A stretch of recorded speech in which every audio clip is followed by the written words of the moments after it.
कि इस धरती पे अगर घास की एक पत्ती भी उगती है तो शिव और शक्ति के अन्योन्याश्रित प्रेम के कारण उगती है। यानी एक ऐसा प्रेम जो एक दूसरे में ऐसा रचा बसा है कि मिलके जीवन देता है। शिव की शिष्यता का प्रारंभ जब हुआ 1974 में, उस समय वो साहब की अर्धांगिनी धर्मपत्नी के रूप में उनके साथ थी। साहब हरिंदानंद जी ने पहला पत्र लिखा था उनको, और उस पत्र में उन्होंने लिखा था कि नीलम, मैंने शिव को अपना गुरु बना लिया है, तुम भी शिव को अपना गुरु बना लो। उस समय वो मनातू में थी। माँ नीलम आनंद जी को जब ये पत्र मिला अपने पति का, उन्होंने अपने पति के जीवन को देखा कि गुरु की तलाश में, सही गुरु की तलाश में ये कितना भटक रहे थे। और उन्होंने जब ये पत्र पढ़ा कि शिव को ही गुरु बना लिया है और तुम भी बना लो, तो उनके मन को एक इतनी शांति अजीब सी मिली। उनको लगा कि मेरे पति के जीवन को अब ठौर मिला। और जब साहब और दीदी माँ मिले, साहब ने उनसे पूछा कि क्या सचमुच शिव गुरु हैं? माँ ने कहा कि हाँ हैं। बाद के जीवन में जब जब साहब ने कहा कि क्या लोग मेरी बात सुनेंगे, जब मैं लोगों से कहूँगा कि मैंने शिव को गुरु बनाया है, तुम भी अपना गुरु बना लो, क्या नीलम लोग मेरी बात सुनेंगे? और माँ कहती हाँ सुनेंगे। ये संबल, ये अन्योन्याश्रित प्रेम जिसने शिव शिष्यता की धारा का विस्तार कर दिया इस धरती पे, ये दोनों के असीम प्रेम से उपजा था। और वो एक तरफ साहब लोगों को ईश्वर की प्रेरणा, शिव की प्रेरणा दे रहे थे, और एक तरफ माँ नीलम आनंद उसमें सामर्थ्य और शक्ति भर रही थी। तो देखिए, माँ और पिता अपने बच्चे को जन्म देते हैं, पिता शिक्षा देता है, माँ उसको पोषण देती है, भोजन और ममता। उसके हारते हुए मन को, निराश मन को फिर से उम्मीदों से भरती है, कहती है कि नहीं, हारो मत, थको मत, आगे मंजिल है। और ये शिव के शिष्यों को जो रास्ता साहब ने दिखाया, उस रास्ते पे चलने के लिए माँ नीलम आनंद जी ने अपने आंचल की छाया की। यहाँ बैनर लगा है, भगवान शिव गुरु है, शिव की शिष्यता का ये मार्ग है, और मंजिल है भगवान शिव स्वयं। मंजिल के तरफ चलने का रास्ता, सामर्थ, ताकत एक माँ के रूप में, एक शक्ति के रूप में, एक ऊर्जा के रूप में जो माँ नीलम आनंद जी ने दिया है। इसीलिए हमारे मन से खुद ही, किसी ने कहा नहीं, किसी ने सिखाया नहीं है, खुद ही हमारे मन का भाव अभिव्यक्त हो जाता है ये कहते हुए कि माँ नीलम आनंद शक्ति स्वरूपा, जिन्होंने शिव के शिष्यों को शक्ति दी शिव की तरफ चलने के लिए, साहब और दीदी ने हाथ थाम कर उस रास्ते पे चलाया है। तो हम उस माँ को कैसे ना कहें शक्ति। शक्ति यानी शिव की ऊर्जा, शिव की, सब तो उस शिव का ही है। इसलिए हम कहते हैं ये हमारे मन के भाव हैं, अभिव्यक्त हो जाते हैं। और कोई है? छोड़ दे, और कुछ है? छोड़ दे, एक बोल दे। अब इस कार्यक्रम का मतलब समापन तो नहीं कह सकते इसको क्योंकि ये पहला महोत्सव है खड़गपुर का, और इस पहले महोत्सव में काफ़ी लोगों ने सहयोग किया है। आपके अगल बगल के ज़िले से आकर लोगों ने आपकी मदद की, आगे बढ़ने के लिए प्रेरित किया। उम्मीद है आप भी दूसरों के साथ ऐसा ही करेंगे, आप भी उनकी मदद करें, उनको महादेव की तरफ लेकर चलें। रास्ते में खड़े हो जाने पे दूसरे नहीं चल पाते, तो साथ चलिए भी और दूसरों को चलाइए भी। और जिज्ञासा है कि शिव को भगवान के रूप में हम सभी पूज ही रहे हैं, तो उनको अलग से गुरु बनाने की क्या आवश्यकता है? आज के इस कार्यक्रम का ये अंतिम जिज्ञासा है। शिव को भगवान के रूप में हम पूज रहे हैं, भगवान के रूप में उनकी पूजा हो रही है, तो अलग से गुरु के रूप में हमको करने की क्या जरूरत है? बात तो सही है, मतलब सामान्य तौर पे देखिएगा तो बात तो सही है ना कि भगवान के रूप में तो हम पूज ही रहे हैं। शिव ईश्वर के रूप में वो शिव संसार को चलाते हैं, और जो मांगते हैं हम, महादेव औढ़रदानी है ना, भोला है वो शंभु है। हम शिव पे जल चढ़ाते हैं, अपने भाव से उसको पूरित करते हैं, फूल चढ़ाते हैं और कहते हैं महादेव मेरे परिवार को देखना, हमको ये देना, हमको वो देना।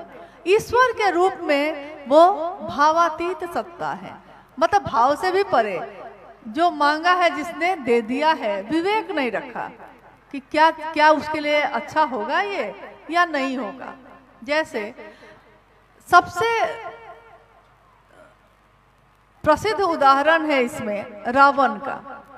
रावण के बारे में कहा जाता है कि वो शिव के परम भक्त थे। शिव की आराधना उन्होंने की लंबे समय तक, और शिव से वरदान भी प्राप्त किया, शिव के भक्त के रूप में जाने जाते थे। तीनों लोगों की संपत्ति मांग ली शिव से। शिव की आराधना करके, उनकी तपस्या करके शिव जब प्रकट हुए, उन्होंने कहा क्या मांगते हो भक्त, क्या मांगते हो? रावण ने कहा तीनों लोगों की संपत्ति दे दो महादेव। ईश्वर के रूप में महादेव ने दे दिया। नतीजा उसका क्या हुआ पूरी दुनिया जानती है। ईश्वर के रूप में उन्होंने जो मांगा सो दे दिया। अब तुम जानो, तुम्हारा काम जाने, तुमने मांगा है मैंने दे दिया है। लेकिन उन संपत्ति को और शक्ति को संभालने का ज्ञान नहीं मांगा। सामान मांग लिया, ज्ञान नहीं मांगा। मुझको याद है कि जब शुरू में गैस चूल्हा आया था, बहुत लोगों को गैस चलाने नहीं आती थी। लकड़ी के चूल्हे पे खाना बनाते थे हम लोग, तो गैस जलाने नहीं आता था, तो डर से बहुत लोग उसका नॉब नहीं घुमाते थे, क्योंकि पता नहीं था ना कि कहीं आग लग गई तब। और आश्चर्य लगता था, चमत्कार लगता था कि ये लाइटर से ऐसे करने पे आग कैसे लग जाती है उसमें, और गैस अगर इधर आग लग गई तो हम ही को लग जाएगी। देखिए, लेकिन जब पता चल गया कि नॉब घुमाओ और लाइटर वहीं पे रखे रहना, नॉब घुमाना और लाइटर जला देना या माचिस जला देना सीख लिया हमने, तो है वो विध्वंसकारी। अगर गैस का सिलेंडर फट जाए घर में तो पूरे घर में आग लग जाए, लेकिन उस विध्वंसक चीज को भी कैसे नियंत्रण में रखना है इसका ज्ञान ले लिया, तो घर घर में गैस के चूल्हे हैं कि नहीं? घर घर में है। लोग खाना बनाते हैं, दिन रात जलता रहता है, पूरे घर को नष्ट कर सकता है, लेकिन उसको धारित करने का, उसको प्रयोग करने का ज्ञान हम लोगों ने ले लिया। इसी तरह शिव से आया, ईश्वर के रूप में आई हुई चीज हम मांग सकते हैं, महादेव दे देते हैं, लेकिन उसको संभालने का ज्ञान अगर नहीं लिया तो फिर वो व्यर्थ हो जाता है। कहा भी गया है, कहावत है इस पे कि कूत पूत कपूत तो क्या धन संचय, और पूत सपूत तो क्या धन संचय। दोनों स्थिति में पूत यानी पुत्र आपका अगर सपूत है, अच्छा है, तो धन नहीं संचय किया है आपने, तो वो धन कमा लेगा ज्ञान से। अगर ज्ञानी है तो ज्ञान से अपना धन कमा लेगा, लेकिन अगर ज्ञान नहीं है उसके अंदर और आपने अपने घर की सारी संपत्ति दे दी है, जमीन लिख दिया है, पता चलता है कि वो अपने ऐशो आराम में जमीन पे जमीन बेच देता है, आराम से सब खत्म करके बैठ जाता है। कारण संपत्ति दे सकते हैं आप, पिता के रूप में संपत्ति दे सकते हैं, लेकिन संपत्ति को संभालने का ज्ञान नहीं हो तो सारा कुछ नष्ट हो जाता है। जीवन मिला है इंसान का। हम भगवान के रूप में जब शिव को पुकारते हैं और हरदानी हैं, भावातीत सत्ता है, वो सब कुछ दे देते हैं, लेकिन ईश्वर के रूप में देते हैं। अब वही ईश्वर अगर गुरु है, वही पिता घर में चॉकलेट मांगे हैं दे दिया है, अब वही पिता स्कूल में मास्टर है और गए हैं और मास्टर से कहते हैं कि मास्टर जी बाहर जाएं, तो 2 थप्पड़ देता है वही पिता। घर में जो मांग रहे थे दे रहा था, लेकिन अभी जो पढ़ने बैठ गए हैं क्लास में, मास्टर बन गया है और हम विद्यार्थी बन गए हैं, तो मेरी कोई मांग सुन ही नहीं रहा है, क्योंकि उस समय वो शिक्षक के भूमिका में है। उस समय वो ये समझा रहा है कि पढ़ो तभी तुम्हारा जीवन बनेगा, अभी खेल कूद नहीं होगा, पढ़ाई होगी। और वो पढ़ाया हुआ उसका ज्ञान उसके पुत्र को संपत्ति वो दे सकता था, लेकिन उसका अच्छा जीवन नहीं दे सकता था। वो उसने शिक्षक के रूप में उसको दिया। वैसे ही महादेव जब जगत गुरु के रूप में होते हैं तो विवेक पूर्ण चीज देते हैं। हम मांगते तो है ही, बहुत चीजें मांगते हैं, हमारा स्वभाव है, जब जो नहीं है मांग लिया, लेकिन गुरु के रूप में वो हमको वही देंगे जो हमारे जीवन के लिए अच्छा होगा। तो भगवान शिव और जगत गुरु शिव, गुरु भी अपना अगर हो जाए तो भगवान के भी सारे रूप हमारे ही हो जाते हैं, और गुरु कोई हो ईश्वर से ही मिलवाता है। जगत गुरु शिव भी स्वयं गुरु होंगे तब भी हमको ईश्वर से ही मिलवाएंगे। कैसे?